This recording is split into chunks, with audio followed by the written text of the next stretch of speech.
सीमा जब पाकिस्तान में थी, उसका तलाक हुआ, उसके बाद वो अपने पिता के यहाँ आई।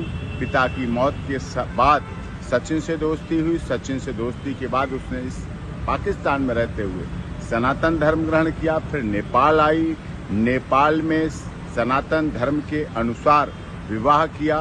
विवाह के बाद फिर पाकिस्तान गई, बच्चों को लेके नेपाल के रास्ते भारत आई। भारत में आकर फिर लीगली कन्वर्जन किया, हिंदू धर्म ग्रहण किया, जिसका हिंदू धर्म लीगल कन्वर्जन सर्टिफिकेट के आधार पर। उसके बाद पूरे रीति रिवाज परंपरा के साथ सप्तपदी फेरों के साथ विवाह हुआ। दूसरे वर्ष में जब उसने प्रवेश किया, विवाह के बाद से गर्भधारण हुआ भारत में। गर्भाधान के बाद बेटी का जन्म हुआ, जिसका सब देश की दुनिया की सहमति से भारती मीना नाम रखा गया। एलियस उसका घर में नाम रखा गया मीरा रह रही।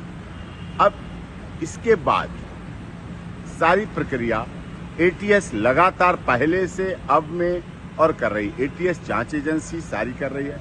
पुलिस की निगरानी अब भी पहले भी शुरू से अब तक है। उत्तर प्रदेश पुलिस माननीय न्यायालय के आदेश पर सीमा सचिन मीना के घर, अपने पति के घर ससुराल में रह रही है, जो कि भारत में जन्म लिया, भारत का रहने वाला भारतीय है। देश के महामहिम राष्ट्रपति जी के यहाँ उसकी याचिका लंबित है। सारे ओरिजिनल डॉक्यूमेंट जो पाकिस्तान से लाई थी सब सीमा के एटीएस के पास हैं, जांच कर रही है।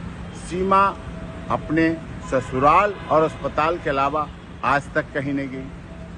पिछले दिनों जब से ये पहलगाम घटना हुई, उससे भी एक दिन पहले उसके तीसरी नंबर की बेटी को वायरल फीवर की वजह से डेंगू हुआ। डेंगू में प्लेटलेट्स बहुत डाउन हुए। अभी भी वो बेटी के लिए दोनों पति पत्नी परिवार के साथ हॉस्पिटल में है, इलाज चल रहा है लगातार। नवजात बच्ची उनके साथ है, भारत में बेटी। उसका सर्टिफिकेट उत्तर प्रदेश की माननीय सरकार ने जारी कर रखा है, बर्थ सर्टिफिकेट, और उसके आधार पर है, भारत में रह रही है। उससे इसने पहलगाम की घटना जो दुखद घटना है, उससे इसका जोड़ना बिल्कुल गलत है। जो लोग आलोचनावश